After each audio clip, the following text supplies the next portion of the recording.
The crystal chandelier cast dancing shadows across the polished mahogany table as Ellie Johnson's hands trembled slightly, her dark eyes scanning the elegant place settings one more time. 19 guests sat chatting and laughing in the Whiteside Mansion's opulent dining room, but there were 20 plates gleaming under the warm light. Her heart hammered against her ribs as she realized what this meant and why she'd just made the most important phone call of her life. Security, she'd whispered into her phone moments earlier, stepping into the butler's pantry. This is Ellie Johnson at the Whiteside Estate on Battery Street. I need someone here immediately. Something's not right. But what happened next shocked everyone in that Charleston mansion, including Ellie herself. 3 hours earlier, Ellie had arrived at the sprawling antebellum home as she had every Tuesday for the past 8 years.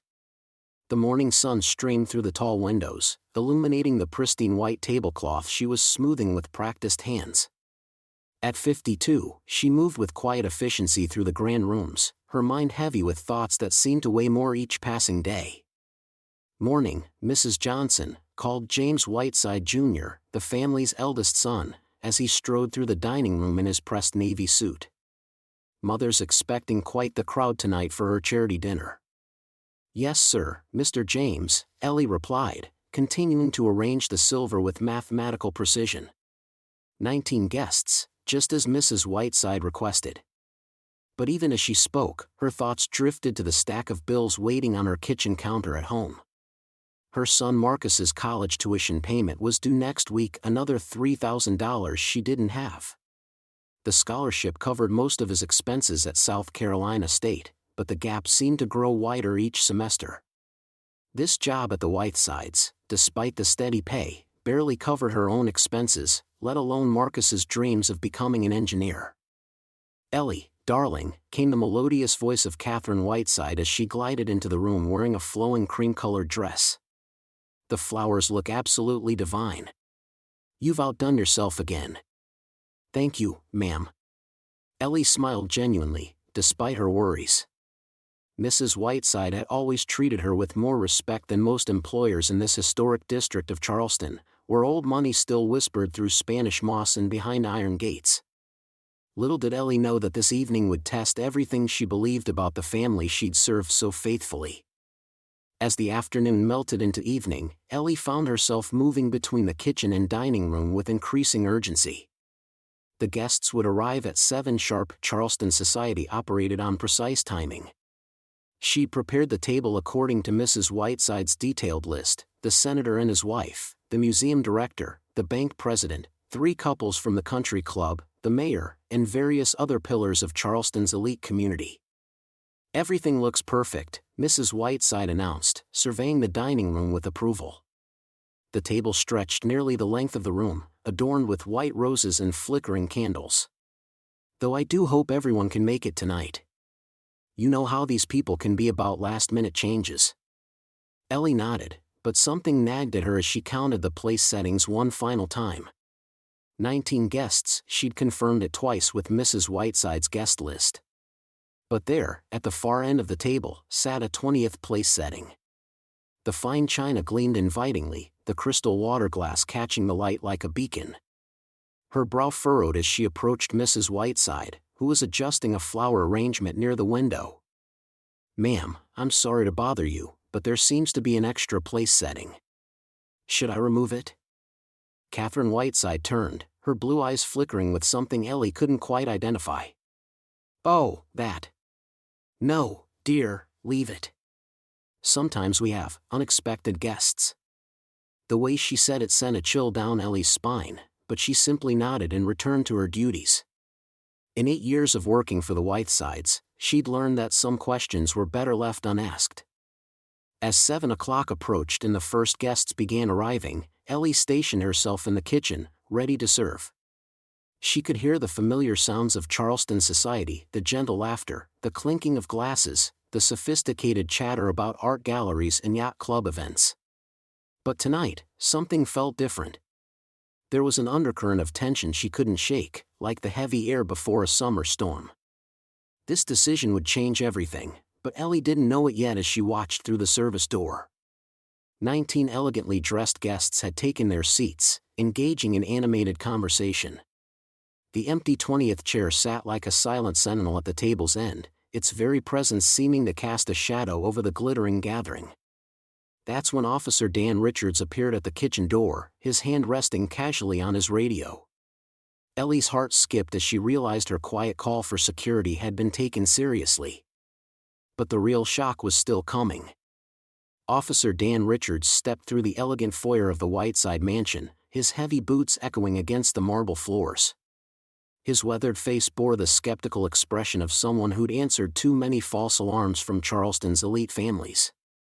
Ellie met him at the entrance to the dining room, her hands trembling slightly as she twisted her apron. "Ma'am, dispatch said you called about a security concern?" Officer Richards pulled out his notepad, glancing around the opulent room with its crystal chandeliers and oil paintings of stern-faced ancestors. "Yes, sir," Ellie's voice was barely above a whisper. "I counted the guests 3 times.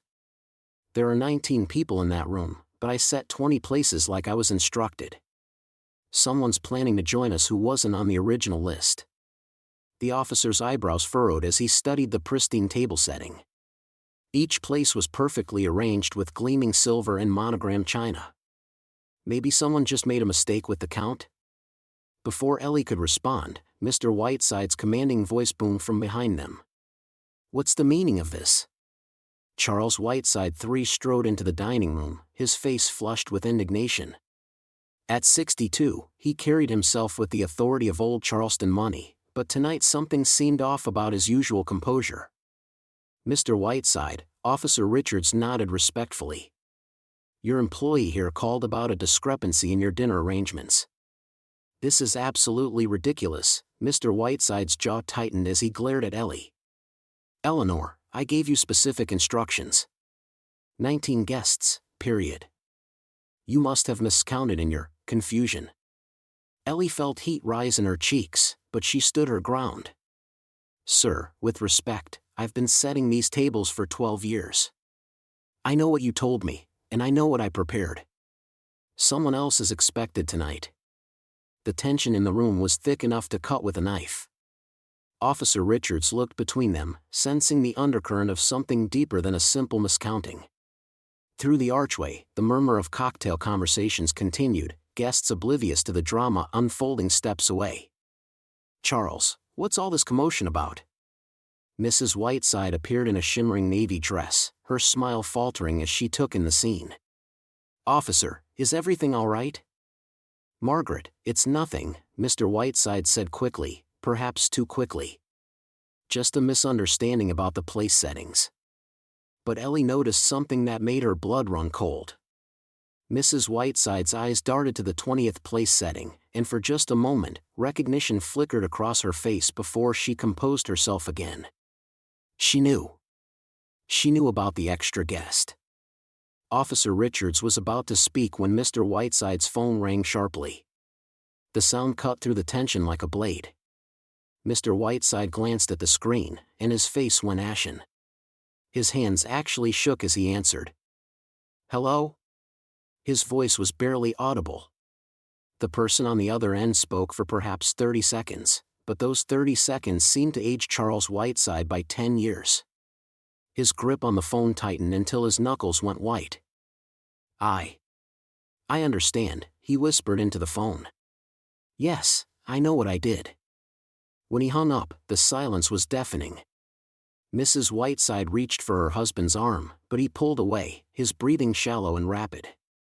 "Sir," Officer Richards stepped forward, "is there something you need to tell me?" Mr. Whiteside looked around the room like a trapped animal. His eyes landed on the family portraits lining the walls, generations of Whitesides who'd built their legacy in this very house. But one portrait was conspicuously missing from its usual spot above the fireplace, leaving only a faded rectangular outline on the wallpaper. That was... Mr. Whiteside began, then stopped himself. It was nothing. Just business. But Ellie had worked for this family long enough to read the signs. The way Mrs. Whiteside's hand trembled as she clutched her pearls. The way Mr. Whiteside avoided looking at that empty space on the wall. The way both of them kept glancing toward the front door as if expecting someone they desperately didn't want to see. Mr. Whiteside, Ellie said quietly, "Who are you expecting for dinner tonight?" The question hung in the air like smoke. In the adjacent room, someone laughed loudly at a joke, the sound jarring against the heavy atmosphere in the dining room. Officer Richards waited, his pen poised over his notepad, sensing that whatever was happening here went far deeper than a simple place-setting error.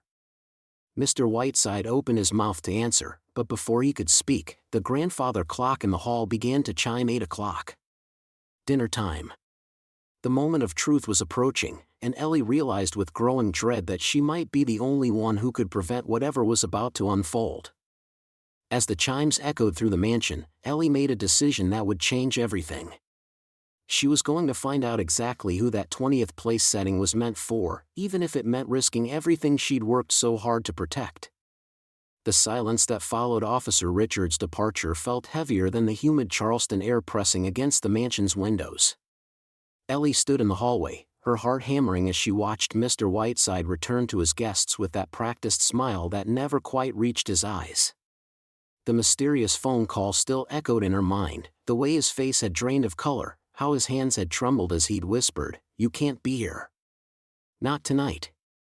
Something was terribly wrong, and every instinct Ellie had developed over 15 years of working in this house screamed at her to dig deeper. She glanced toward the dining room where laughter and conversation had resumed, but the sound felt hollow now, like actors playing their parts in a drama none of them fully understood. The study.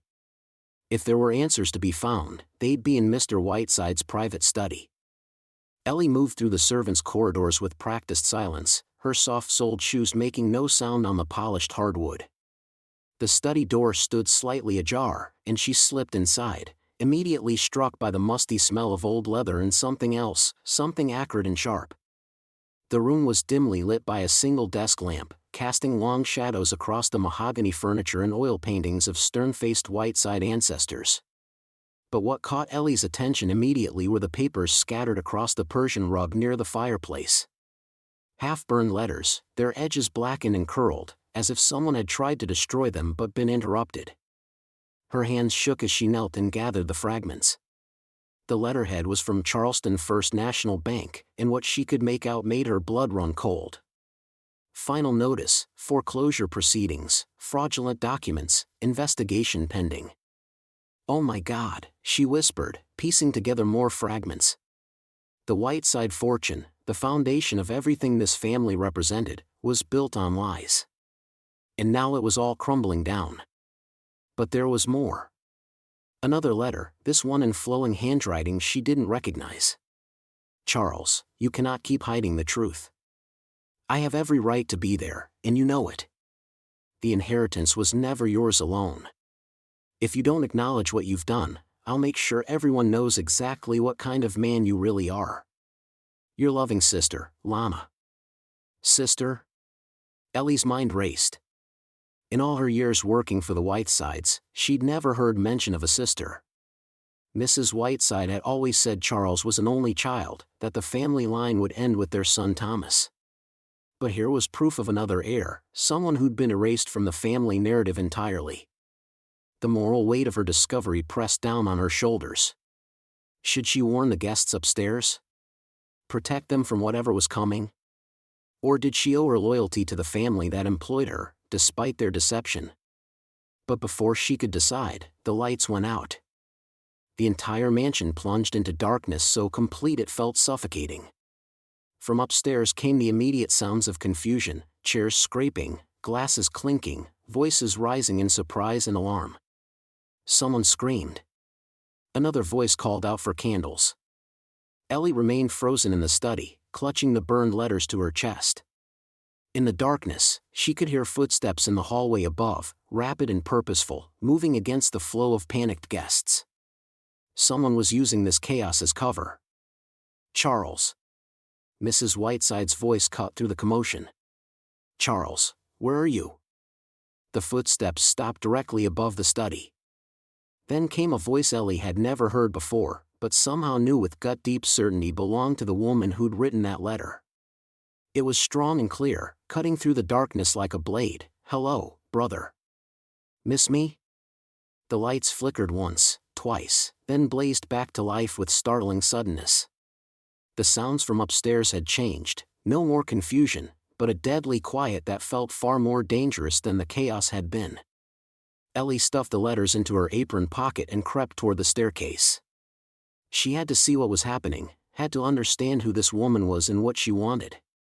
But as she reached the top of the stairs and peered into the dining room, her breath caught in her throat.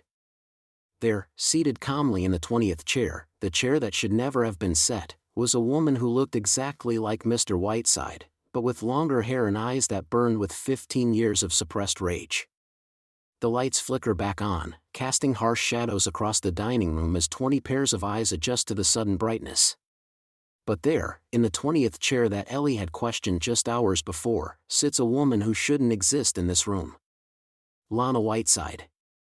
The collective gasp from the dinner guests creates a symphony of shock that reverberates through the crystal chandelier above.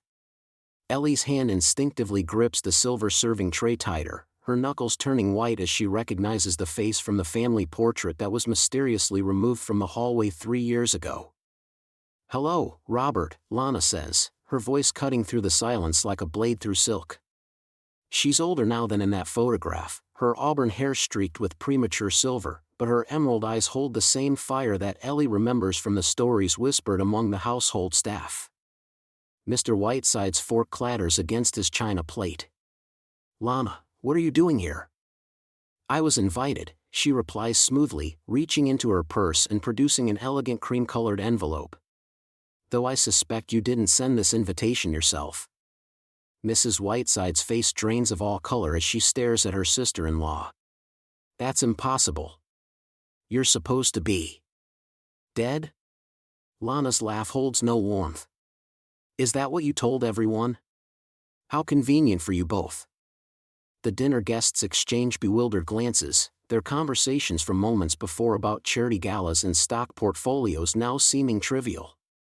Judge Morrison leans forward, his weathered face creased with confusion. "Robert, who is this woman?" But before Mr. Whiteside can answer, Lana stands gracefully, her black dress flowing like water as she moves. "I'm his sister, Judge Morrison. The one he had declared legally dead to steal my inheritance." The accusation hangs in the air like smoke from a fired gun. Ellie feels her heart hammering against her ribs as she watches the scene unfold, remembering the hushed phone conversations she'd overheard, the papers hastily hidden when she entered rooms to clean. "That's ridiculous," Robert stammers, his usual commanding presence crumbling. "You disappeared, Lana. You left us all behind." "I left because you made it impossible for me to stay," Lana fires back, her composure beginning to crack. "After what you did to me, after how you manipulated Father's will." Mrs. Whiteside rises abruptly from her chair. "Robert, make her leave. Now." But Lana isn't finished. She reaches into her purse again, this time withdrawing a thick manila folder. "I have documents, Robert. Evidence of everything you've done. The forged signatures, the bribed officials, the falsified death certificate." The folder hits the table with a decisive thud that seems to echo through Ellie's very soul. She's spent 3 years working in this house, watching this family from the shadows, but she never imagined she'd witness something like this. "You want to know why there were 20 place settings tonight?" Lana continues, her voice rising with each word. "Because I've been planning this moment for 3 years. Someone in this house still has a conscience." All eyes turn toward Ellie, who feels her stomach drop to her feet. She hadn't considered that someone might have deliberately set that extra place, might have known Lana was coming. "You've been watching, haven't you?" Lana addresses Ellie directly now. "You've seen the lies, the secrets, the way they've built their empire on stolen ground." Ellie's mouth goes dry. The letters she found in the study, the mysterious phone calls, the portrait that disappeared, it all begins forming a picture she wishes she couldn't see. Mr. Whiteside's face transforms from pale confusion to dangerous anger. "How dare you come into my home and make these accusations in front of our guests?" "Your home?" Lana's voice cracks with emotion. "This was my home too, Robert. Until you decided I was worth more to you dead than alive." The silence that follows is deafening. Even the grandfather clock in the corner seems to have stopped ticking. But then Lana does something that changes everything. She looks directly at Judge Morrison and extends the folder toward him. "Your Honor, I believe you'll find these documents quite illuminating." Judge Morrison's hand hovers over the folder, his eyes darting between the feuding siblings. The weight of 20 years on the bench seems to press down on his shoulders as he realizes he's about to uncover truths that could destroy not just a family, but an entire social circle. As his fingers finally grasp the folder, Lana turns back to her brother with tears glistening in her eyes. "Tell them the truth, Robert. Tell them what you did to me, or I will." The silence that follows Lana's demand hangs heavy in the dining room like Charleston's humid summer air. Every guest leans forward, crystal glasses forgotten, as Mr. Whiteside's face crumbles under the weight of decades-old secrets. His hands tremble against the mahogany table, and for the first time since Ellie has worked in this house, she sees him not as the imposing patriarch, but as a broken man carrying the burden of his choices. "You want the truth?" His voice cracks, barely above a whisper. "The truth is I was terrified. Terrified of losing everything our family built." He looks around the room at the shocked faces of Charleston's elite. "When Daddy died, he left debts. Mountains of them. The plantation, this house, everything was mortgaged to the hilt." Lana's documents rustle in her shaking hands as tears stream down her cheeks. "So you erased me from the will. Made everyone believe I'd run off to Europe like some spoiled socialite." Mr. Whiteside nods, his confession pouring out like water through a broken dam. "I forged the papers. Changed the will. Used your inheritance to save the family name, to keep up appearances." His voice grows stronger, fueled by years of suppressed guilt. "I told myself it was temporary, that I'd make it right someday. But the lies, they just kept growing." Ellie feels her heart pounding as she watches this powerful family unravel. She thinks of her own son, struggling with college debt, and realizes she's witnessing something profound about the burden of secrets. Without thinking, she steps forward from her position by the kitchen door. "Mr. Whiteside," her voice carries clearly across the room, drawing surprised looks from the distinguished guests. "I've worked in this house for 15 years, and I've seen how that guilt has eaten at you. How it's poisoned this family." She looks directly at Lana, recognizing the same pain she carries for her own child.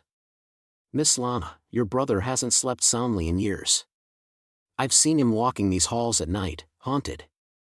The room erupts in murmurs, but Ellie continues with newfound courage. "Truth has a way of surfacing, doesn't it? Like those letters in your study, Mr. Whiteside. Half burned but never fully destroyed." Mr. Whiteside's eyes widen as he realizes Ellie knows more than she's let on. But instead of anger, his face shows something like relief. "She's right," he says, turning to his sister. "Lana, I've been a coward. I stole from you, lied to everyone, all to protect an image that was already cracking." Lana sets down the inheritance documents, her anger giving way to exhaustion. "Thomas, I didn't come here for money. I came here because I missed my family. Do you have any idea what it's like to be erased? To have people look through you like you're a ghost?" The transformation happening before Ellie's eyes is remarkable. She watches as Mr. Whiteside rises from his chair, moving toward his sister with uncertain steps. "I can't undo what I did, but I can start making it right. Tonight. In front of everyone." He turns to address his guests, his voice growing stronger with each word. "You all came here thinking you were attending a simple dinner party. Instead, you've witnessed something far more important, the power of truth to heal old wounds." He reaches for Lana's hands. "My sister is the rightful heir to half of everything. The plantation, the investments, this house, it all belongs to both of us." The guests sit stunned as years of Charleston's social dynamics shift before their eyes. Mrs. Patterson, the grande dame of local society, speaks first. "Thomas Whiteside, in 40 years of knowing your family, this is the most honorable thing I've ever seen you do." Ellie watches as brother and sister embrace for the first time in 2 decades, and she feels tears threatening to spill over. This moment reminds her why she's fought so hard for her own son's future, because family, real family, requires sacrifice and truth. As the evening sun streams through the stained glass windows, casting rainbow patterns across the dining room, Mr. Whiteside calls for everyone's attention one final time. There's one more person who deserves recognition tonight. His eyes find Ellie's. Ellie Johnson didn't just count place settings tonight. She counted on doing what was right, even when it was dangerous for her position here. He walks over to where she stands, still clutching her serving towel. Ellie, your courage tonight has saved my family. And I want to do something for yours. He pauses, his voice thick with emotion. Your son's college debt, consider it paid. It's the least I can do for someone who showed me what real integrity looks like. Ellie's knees nearly buckle as the magnitude of his words hits her. Her son, free to pursue his dreams without the crushing weight of debt. She thinks of all the nights she's lain awake worrying, all the extra shifts she's worked, and feels a weight lifting from her shoulders that she didn't even realize she'd been carrying.